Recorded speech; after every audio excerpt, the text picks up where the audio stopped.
ওরে কবে শ্রীরাম জোড়া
করে গেছে যে আমার গুরুচাঁদ ঠাকুরের সঙ্গে গোপাল সাধুর পূজা হয় কেন, গোপাল সাধুকে সাধু বললে কেন?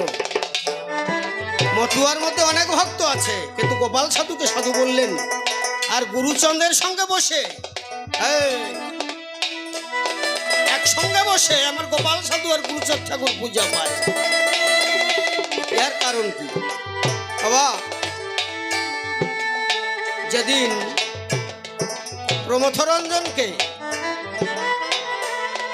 ওড়াকান্দি থেকে বিলেতে পাঠাবে, বিলেতে পাঠাবার সময় আমার গুরুচাঁদ ঠাকুর একটা দরবার করে বসেছিলেন। ওরে আমার প্রমথচাঁদকে আমরা বিলেতে পাঠাবো, তোরা তো অনেক ভাইরা আছিস, অনেক ভক্তরা আছিস, যে যা পারিস সাহায্য কর, তা নাহলে বিলেতে পাঠানো তো সোজা না। যে যা পেরেছে পয়সা দিয়েছে, টাকা দিয়েছে, তা 500-700 টাকার বেশি হয় নাই। তৎকালীন দিনে বিলেতে পাঠাতে গেলে 12-14 হাজার টাকার দরকার। গোপাল সাধু বসেছিল। তা গোপাল সাধুকে বলছে, ও গোপাল বাবা, তুমি কিছু তো কইলে না। তা গোপাল সাধু বলতেছে, আমি কি বলবো বাবা, তোমার লক্ষ্মীখালির বাড়ি থেকে তুমি আনতে পারতেছো না টাকা? কয় লক্ষ্মীখালির বাড়ি আমার? কয় হ্যাঁ বাবা, ও বাড়ি তো আমার না। যেদিন আমি তোমার পথে শরণ নিয়েছি, গুরুচাঁদ বলে যেদিন দেহ মন প্রাণ আমার গুরুচাঁদের পায়ে অর্পণ করেছি, আমার ধন সম্পদ অর্থ করি যাহা, সেদিন হতে গুরুচাঁদের উপরে সমর্পণ করেছি, আমার বলে আর কিছু নাই। তাই বাবা গোপাল, তা তুই কত টাকা দিবি? তাই বাবা, আমি মনে করেছিলাম আমি বাড়ি করব, নাট মন্দির করব, গুরুচাঁদ মন্দির করব, তা 14,000 টাকা গোছাই রাখছি বাবা। তা তোমার জন্য আমি টাকা গোছাই রাখছি, তোমার কাজ করার জন্যে। তা তোমার কাজে যদি লাগে, তা আমার কাজে দরকার কি?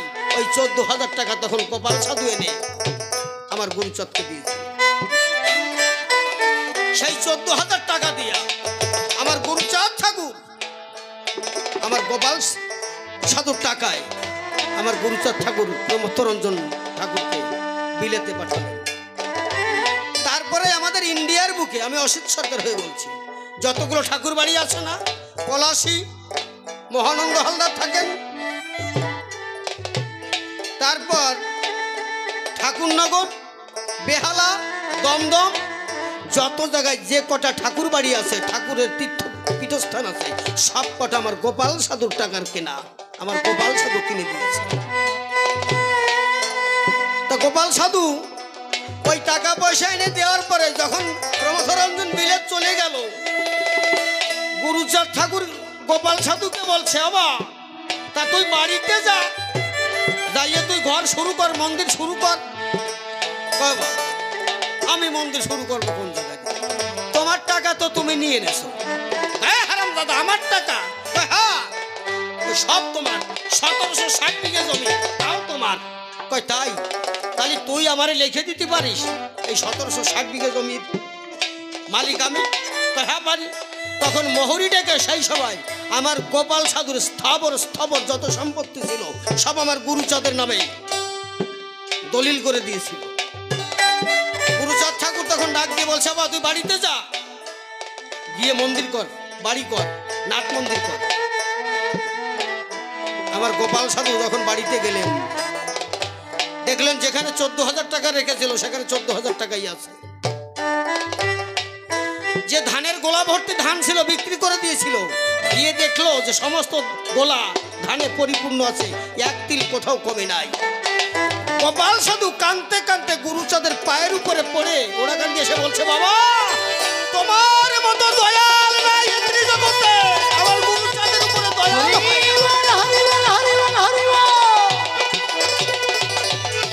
আমার গুরুচাঁদ ঠাকুর সেদিন সমস্ত ভক্তদের মধ্যে ডেকে বললেন, এই আমি যেদিন না থাকবো, আজ হতে গুরুচাঁদ আর গোপাল চাঁদ এক, আমি যেদিন না থাকবো তোরা আমার গোপালের মধ্যে আমারে পাবি, আমি আমার গোপালের মধ্যে থাকলাম। বাহ, এই যে বারুণীর মেলা 4 তারিখ পড়ছে না এবার, হ্যাঁ এই 4 তারিখের 15 দিন পরে আমার গোপাল সাধুর লক্ষ্মীখালিতে বারুণীর মেলা। কে করে গেছে? আমার গুরুচাঁদ। বাবা আমার অনেক ভক্তবৃন্দ, আমি তো নিয়ে ওরাকান্দি সবসময় যাইতে পারি না, তাই আমি তো তোর মধ্যে আছি। তাহলে ওরাকান্দির 15 দিন পরে তোর লক্ষ্মীখালিতে বারুণী করিস, সেই বারুণীতে আমি থাকবো। রসিক, যদি কেউ দেহ মন প্রাণ যদি গুরু প্রতি অর্পণ করে, ঈশ্বর প্রতি অর্পণ করে, ঈশ্বর তার দুয়ারে বাঁধা থাকে। একটা কথা আপনাদের কয়ে যাই, আজকে এখানে কতদিন ধরে এই অনুষ্ঠান হয় জানি না, আজকে আমি কয়ে যাই, এই যে কমিটি বর্গ যারা আছে না, যারা কায়িক পরিশ্রম করে ভিক্ষা করিয়ে আমার রাধা গোবিন্দের নামে, আমার হরিচাঁদের নামে যারা মিলন মেলা করেছে, এই সম্মিলন মানে কি জানেন? সম্মিলন মানে সমস্ত জায়গার ভক্তবৃন্দ এক জায়গায় এসে সবাই আমার হরির কীর্তন করবে। সেই চরণধুলিতে সমস্ত ভক্তবৃন্দ গড়াগড়ি দিয়ে সেই চরণধুলি সর্বাঙ্গে মাগবে। কেন জানেন? ভক্তের চরণধুলি ভিন্ন জীবের গতি নাই। তাহলে যে মহাজনেরা, যে কমিটির মানুষেরা এইভাবে হরির নাম এই মিলন মেলার আয়োজন করে, আমি তাদের মহাজন বলে মনে করি। কেন জানেন? আবহমান কাল পর্যন্ত কোনোদিন এই হরির নামের মেলা কোনোদিন কোনো জায়গায় হয় নাই। আমার হরিচাঁদ ঠাকুর, গুরুচাঁদ ঠাকুর আসার পরে এই বারণীর মেলা মেলে, হরির নামের মেলা মেলে। তাই যারা এই কমিটি পক্ষ মহাজন মানুষ হরির নামের মেলা করে, এই হরির নামের মেলা করে কেন? ভক্তের মিলন যজ্ঞ।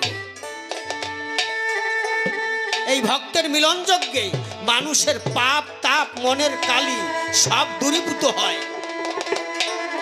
এরা মানুষের দ্বারে দ্বারে গিয়ে ভিক্ষা করে কি বলে, ও বা তোরা কিছু ভিক্ষা দে না, আমাদের পাড়ায় হরির নাম যজ্ঞ হবে, আমাদের পাড়ায় সাধু বৈষ্ণব আসবে। এই আইন ছুড়ে গাইস কেন? তাহলে সাধু মহন্তরা আসবে, তাদের চরণধুলি যেখানে পড়বে। এটা একটা বিশেষ একটা কারণ। তাহলে এরা হরির নাম করছে, এরা তো চুরি করতে যায় নাই। আপনাদের কাছে এইটাই বর্ণনা করি, আমার এই হরির নামে, আমার এই সম্মেলনের মিলন যজ্ঞে যে 1 টাকা দেবে, যে 1 টাকা দান করবে আমার ঠাকুরের কাজে, আমার গুরুচাঁদ বলেছিলেন, ওরে আমার বাবার নামে, আমার বাবার কাজে যদি 1 টাকা কেউ দান করে, সেই বছর আমার বাবা সারা বছর তার বাড়ি কিষেন কাটে। ভালো যায় যায় হরিচাঁদ, গুরুচাঁদ প্রেমানন্দ, হরি হরি বল, হরি বল, হরি বল, হরি বল, হরি বল। তাহলে যারা এই গ্রামের মানুষ, এই কমিটির মানুষ, যারা এই মহানাম যজ্ঞ করেছে, হরির নাম যজ্ঞ করেছে, আমার শ্রী হরিচাঁদ সেই বছর তাদের বাড়িতে কিষেন খাটবে, তাদের সেই বছর অভাব অভিযোগ হবে না। আর মিলন যজ্ঞটা কেমন? একদিন অশ্বিনী গোসাই শ্রীধামে গিয়ে বসে আছে। বসে থাকলে পরে গুরুচাঁদ ঠাকুর ডাক দিয়ে বলেছে অশ্বিনীর ধারে, অশ্বিনী কি বাবা, কে বাবা, আমি সবার কাছে শুনছি তুই নাকি কিছু গান লেখছিস, তা তুই একটু মহোৎসবে আসিয়া হরিসভায় এসে গাইতে পারিস না, ওরা গান দিয়ে আসিয়া।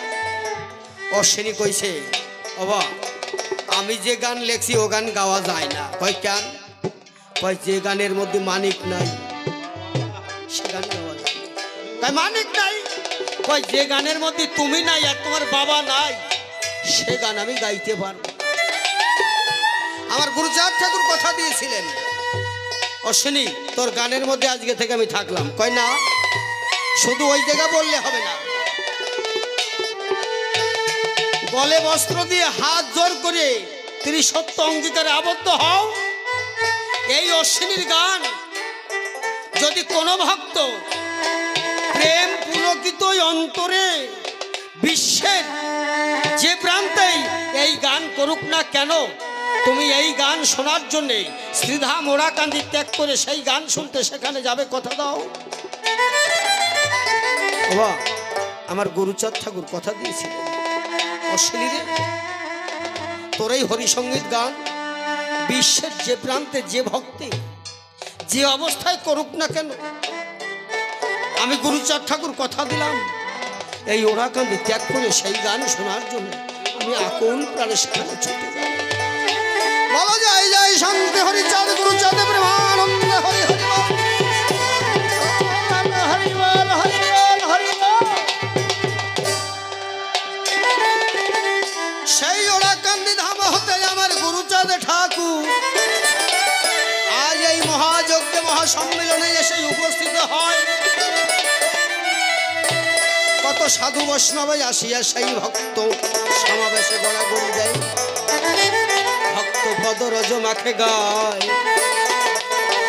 এই হরি নামের মেলা বর্তমানে এই মহাজন যারা কমিটির মানুষ তারাই মিলায়। তাই বিজয় সরকার কি বললেন,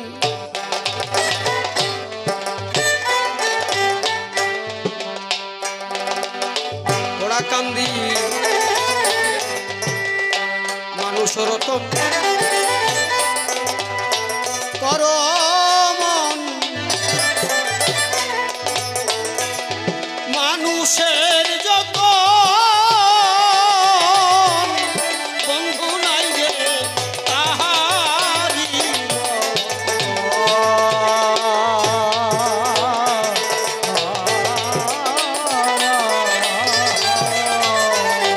এবারে তারে যত না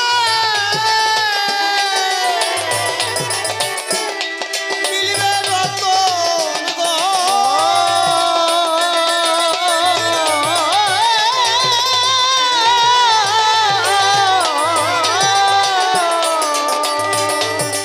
হরিচাঁদের মহাভাব সিন্ধু জলে আরে আমার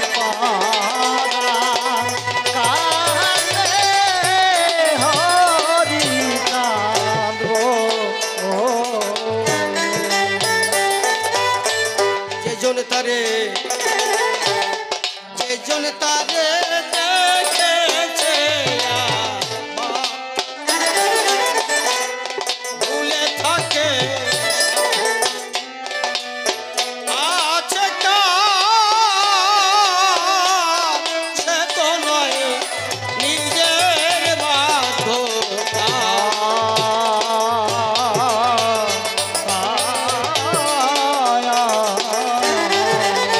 ওরে যেজন তারে ওরে যেজন তারে যেজন তারে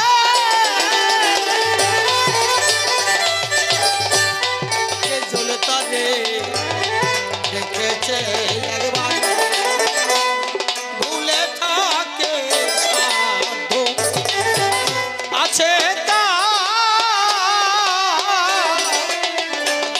সে তো নয় নিজের বাধ্যতা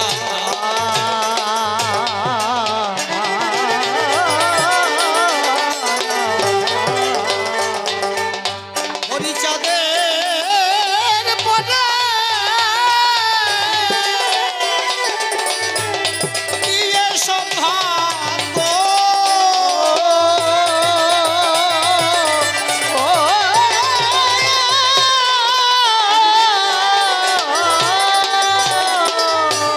নিত্যানন্দে চিত্ত দেয়া ভালো আমার কান্দে হরি কান্দো কলির জীবে দিতে পাদের ওরা কান্দি সরল সহজ পথের পদে হরির নামে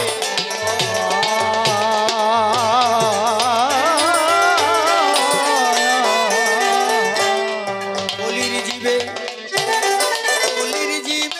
দিতে পারে পথ।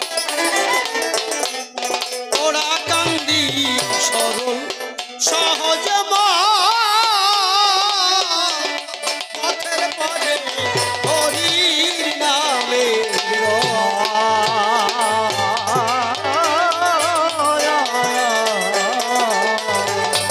রথে উঠল মৃত্যুঞ্জয় দশরথ গো।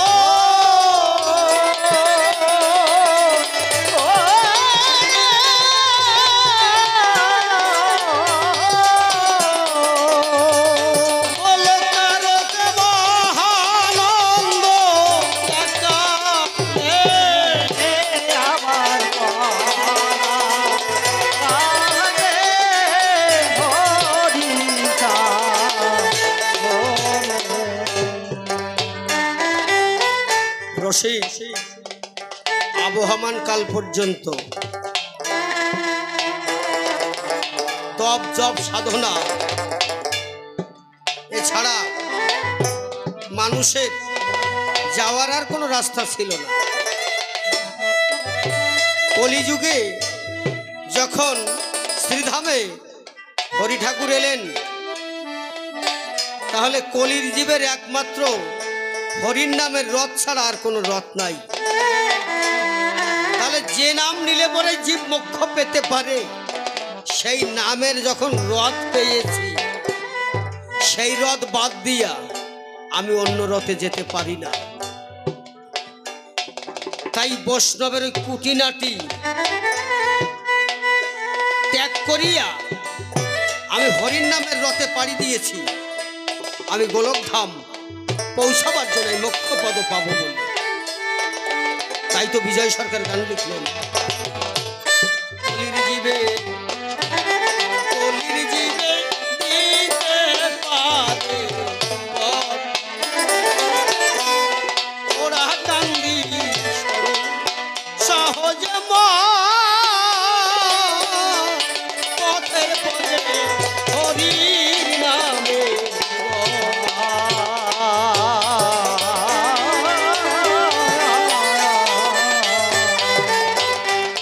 রথে উঠল মৃত্যু জয় দশরথ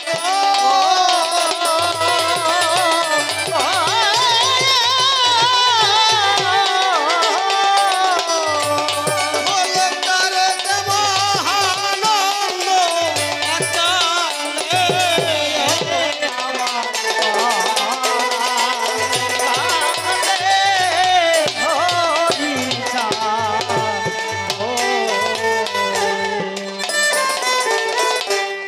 এজন তারে